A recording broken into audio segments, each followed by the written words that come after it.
Bonjour et bienvenue à cette nouvelle séance qu'on va consacrer à l'évaluation et à la remédiation des notions de grammaire que nous avons vues durant la première semaine et la troisième semaine de la séquence 5.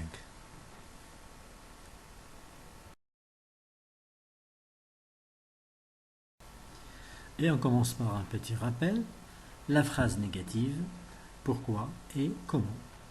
Alors, on utilise une phrase négative pour nier un fait, c'est-à-dire pour dire non, pour dire que l'action ne s'est pas effectuée, ne s'est pas accomplie. Exemple, si tu as compris, tu vas dire oui, j'ai compris. Mais si tu n'as pas compris, tu vas dire non, je n'ai pas compris. Si je nie la compréhension.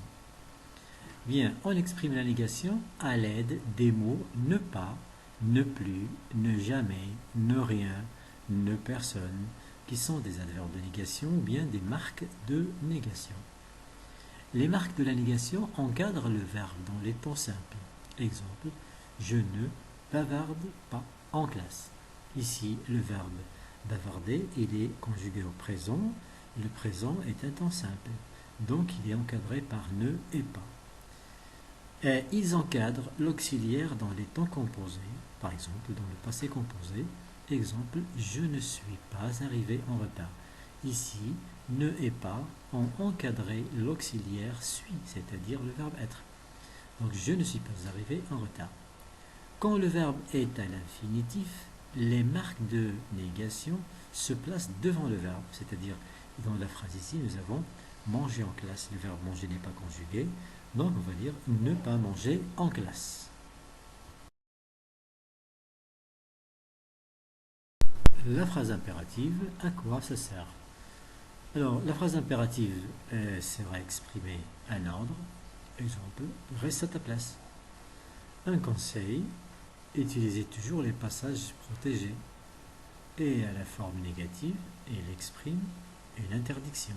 C'est quelque chose qu'on ne doit pas faire. N'allumez pas de feu dans la forêt.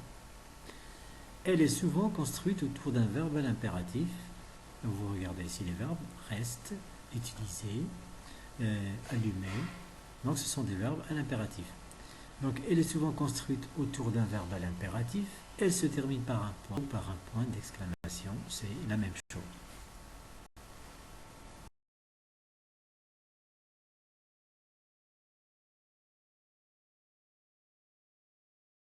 Je m'évalue. Alors, réécris les phrases en les mettant à la forme négative. Alors, vous avez ici 4 phrases. Elle traverse la rue avec précaution. Nous avons mis nos ceintures de sécurité. Le feu clignote toujours. Elles prennent encore le tramway pour aller au stade. Allez, à vos stylos.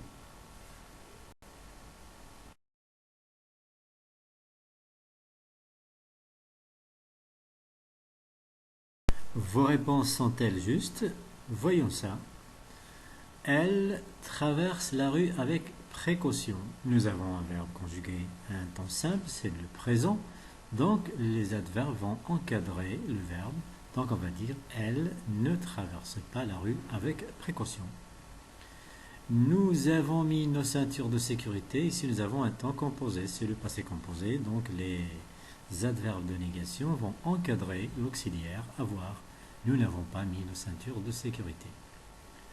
Le feu clignote toujours dans la phrase, il y avait le mot toujours, donc automatiquement dans la phrase négative, on va employer le mot jamais. Le feu ne clignote jamais. Elles ne prennent plus le tramway pour aller au stade. Vous voyez ici que nous avons utilisé le mot plus parce que dans la phrase affirmative, nous avions le mot encore. Donc on dit elles ne prennent plus le tramway pour aller au stade.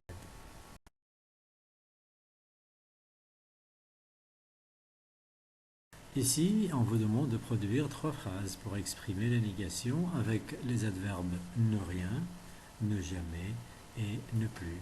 Alors, à vos stylos. Réponses. Alors, bien sûr que vos réponses vont être différentes des miennes, mais je vous donne ici un exemple. Alors, je n'ai rien mangé depuis ce matin. Alors, oui, donc ici j'ai employé un temps composé, et vous voyez bien que j'ai encadré l'auxiliaire. Ne jouez jamais au milieu de la chaussée.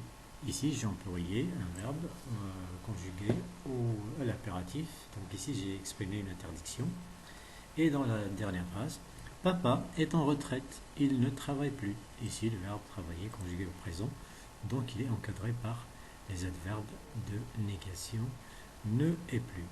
Bien, alors dans la deuxième phrase, vous voyez la présence du mot jamais, parce que dans la phrase affirmative, on doit avoir le mot toujours.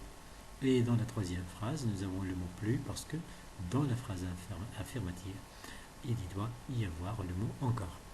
Alors, corrigez vos réponses.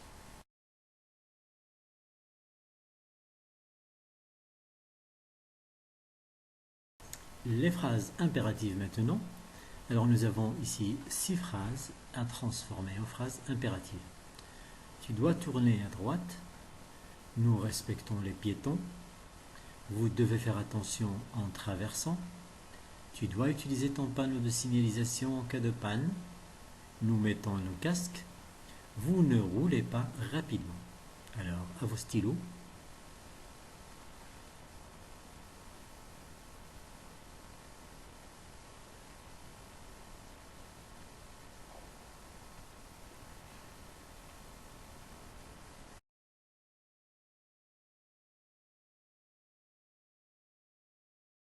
Vos réponses étaient-elles correctes? On va voir ça. Alors, première phrase. Tu dois tourner à droite. Tourne à droite. Alors, ici, vous remarquez que qu'on a enlevé le verbe devoir et on a conjugué seulement le verbe tourner à l'impératif à la deuxième personne du singulier. Et c'est comme ça toujours. On enlève le verbe devoir et on conjugue le verbe qui le suit. Deuxième phrase, nous respectons les piétons. Ici, c'est le verbe conjugué au présent, donc il suffit d'enlever le pronom nous et on dit respectons les piétons. Vous devez faire attention en traversant. Ici aussi, nous avons le verbe devoir, donc on va le supprimer, on va dire faites attention en traversant, parce que le verbe devoir ici est conjugué à la deuxième personne du singulier.